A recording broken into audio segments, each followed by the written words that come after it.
habari na karibu katika muhtasari wa soko kutoka Zanzibar Securities. Utakuwa na Toti Paul nikikuletea yaliyojiri katika soko la hisa na hati fungani kwa wiki ya biashara iliyoishia tarehe 17 April. Tukianza na soko la hisa la Dar es Salaam, kumekuwa na ongezeko la asilimia 124.83. Hii ni sawasawa ya jumla mauzo kufikia bilioni 31.1 kutoka bilioni 13.88. CRDB amekuwa tena top mover akichangia zaidi ya asilimia 84.54. Hii ni sawasawa ya mauzo kufikia bilioni 29.44. Kampuni zingine zilizokuwa na mchango wa mauzo ni kama vile NMB akichangia asilimia 9.25, Nico akichangia asilimia 1.44, Afriprice akichangia asilimia 0.81 na DCP kuchangia asilimia 0.51. Top gainers kwa wiki iliyopita ni kama vile Maendeleo Bank aliongezeka thamani kwa asilimia 12.61 na kufunga wiki kwa bei ya 2500. TCC aliweza kufunga wiki kwa bei ya 12600 sawasawa na ongezeko la asilimia 0.16.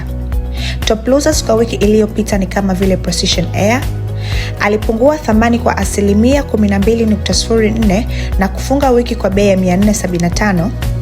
Mukoba aliweza kufunga wiki kwa bei ya 740 sawasawa na punguzo la asilimia 11.90. Mwalimu Commercial Bank aliweza kufunga wiki kwa bei ya 1590 sawasawa na punguzo la asilimia 6.47. Nico aliweza kufunga wiki kwa bei ya 3810 sawasawa na punguzo la asilimia 3.79. na DCB kufunga wiki kwa bei ya 665 sawasawa na punguzo la asilimia 3.62.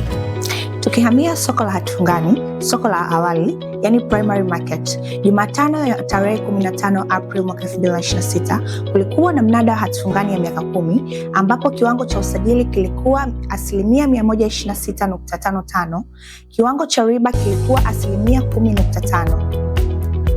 Bei elekezi imepanda kutoka 100.0000 kufikia 100.0018. Weighted average yield imepungua kutoka asilimia 11.3021 kufikia asilimia 9.3962 sawa na tofauti ya asilimia 1.9059. Hamasa ya wawekezaji imebaki kuwa kubwa licha ya punguzo la coupon. Tukihamia soko la upili, yani secondary market, kumekuwa na ongezeko la asilimia 88.6. Hii ni sawasawa ya jumla ya mauzo kufikia bilioni 256.45 kutoka bilioni 29.05 za Kitanzania kwa wiki iliyopita.